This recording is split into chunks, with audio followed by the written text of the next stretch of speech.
There is a pattern in your life that you have noticed but never fully named. You end a relationship. You take time. You do the work, the therapy, the journaling, the deliberate choosing of yourself.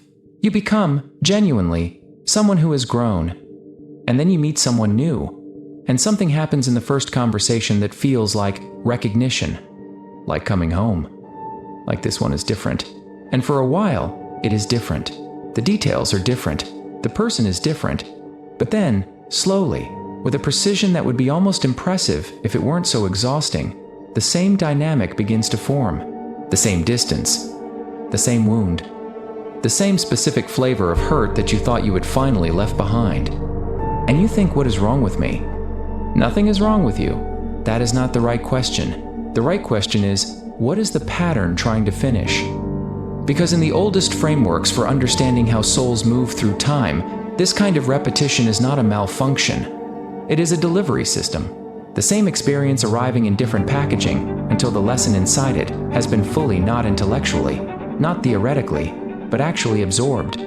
Stay with me, because what we are about to uncover is not comfortable, but it is the only explanation I have encountered that accounts for the precision of your pattern, not just why it repeats. Why it repeats in exactly this specific way, with exactly this specific kind of person, pressing exactly these specific places inside you. That precision is not accidental. Nothing that precise ever is. Paramahansa Yogananda used a word that most translations soften. The original Sanskrit is samskara, but he described it in his autobiography with an image that is far more visceral than that word suggests. He called them grooves, not metaphorical grooves, actual channels worn into the fabric of consciousness, the way a river carves a canyon over centuries. Every time you act from a pattern, every time you feel a familiar feeling and respond in the familiar way, the groove deepens. The water, your attention, your energy, your unconscious navigation flows there first, always, because it is the path of least resistance. Because the canyon is already there. Now here is the part that most people miss. These grooves, Yogananda said, do not form only in this life. They carry forward. The patterns you came in with, the specific ways your soul organizes itself, the particular emotional channels it flows through automatically, these were not created entirely by your childhood. They were deepened by your childhood. But they were begun somewhere earlier. This is why some patterns feel ancient.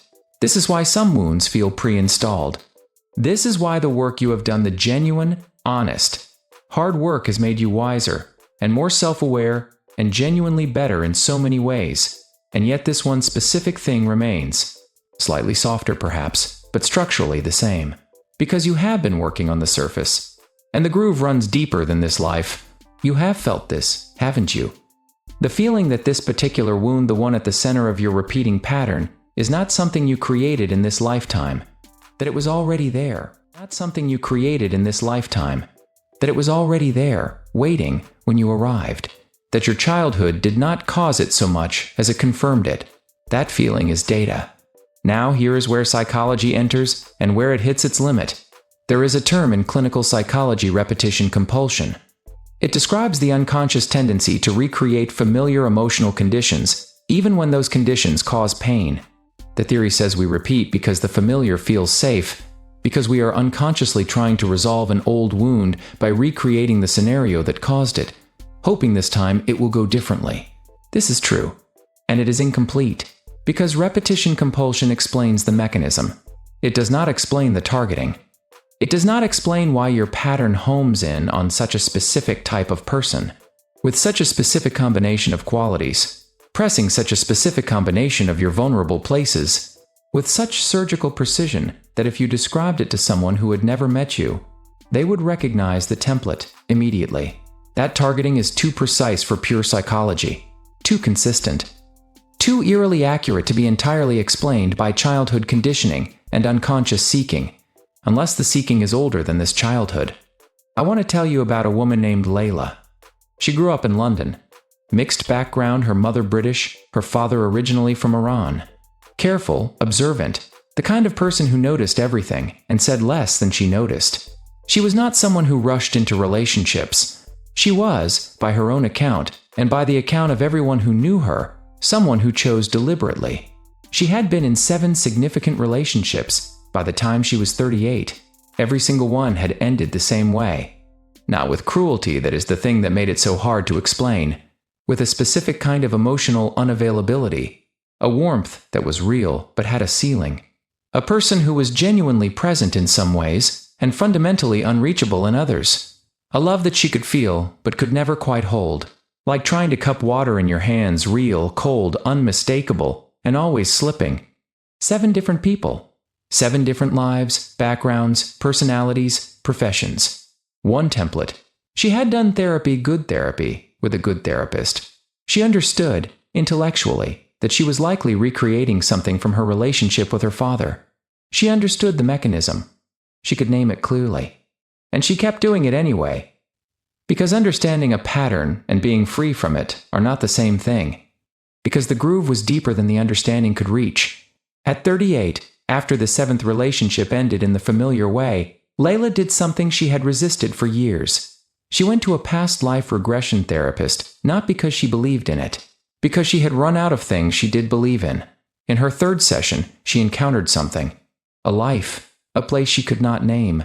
A version of herself recognizable in the way dreams are recognizable, even when the details are wrong, who had loved someone with her whole self and been abandoned, not badly, not cruelly, just left, without full explanation, without closure, without the conversation that would have made sense of it.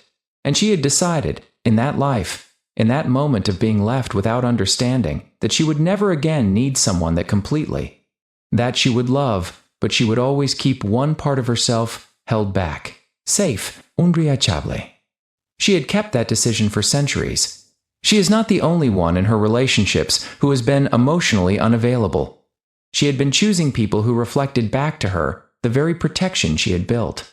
People who kept a part of themselves unreachable because her soul recognized that quality. Because it was familiar. Because it was, in the deepest sense, home. Not the home she wanted. The home she had built. Now, I want to be careful here. I am not telling you that Layla literally lived that life. I am telling you what happened to her after that session. She stopped looking for the person who would finally be fully available to her. She started looking for the part of herself that was not. And that shift, that single, quiet, seismic shift in where she was directing her attention, changed the template. Not overnight. Not without difficulty. But she began. Overnight. Not without difficulty. But she began, for the first time in 38 years, to bring herself fully into her own relationships, to stop holding the protected part back, to stop needing the other person to be unreachable so that she could justify her own protection. The 7th relationship had been the last one with the old template. The 8th, she will tell you now, felt like a different country. Same her, different channel.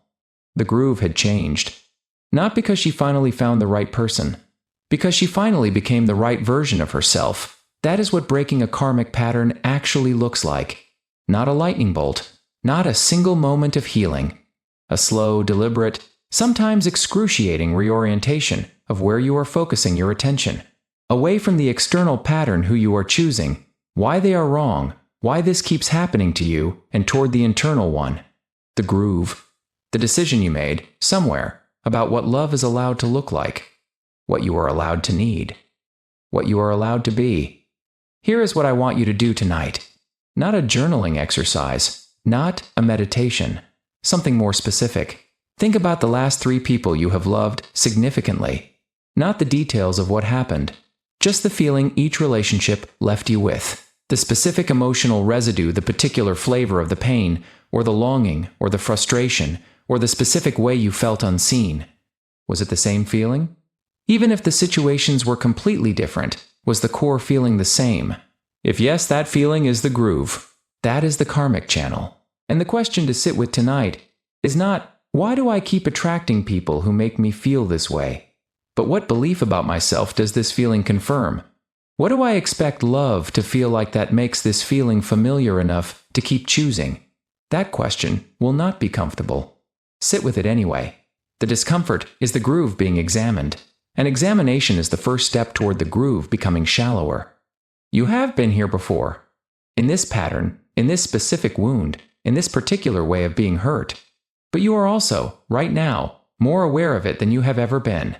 And awareness, real awareness, the kind that lives in the body and not just the mind, is how grooves become creeks, how canyons become rivers, how patterns that have followed a soul across lifetimes begin, finally, to lose their hold. The pattern is not your identity. It is your curriculum. And you are closer to the end of this lesson than you think. One more thing. The reason this pattern is so hard to break is not because you are weak or unaware or doing something wrong. It is because the groove runs in both directions. You are drawn to people who match your pattern, and you are exactly the match that their pattern is drawn to. Two grooves finding each other across a room. Recognition. Coming home. Breaking the pattern does not mean avoiding that recognition. It means understanding what the recognition is actually pointing at and choosing, consciously, to respond differently to it than every version of you that came before has responded. Why forgiveness is the fastest way to break this loop, and why most people misunderstand what forgiveness actually requires. That is where we go next.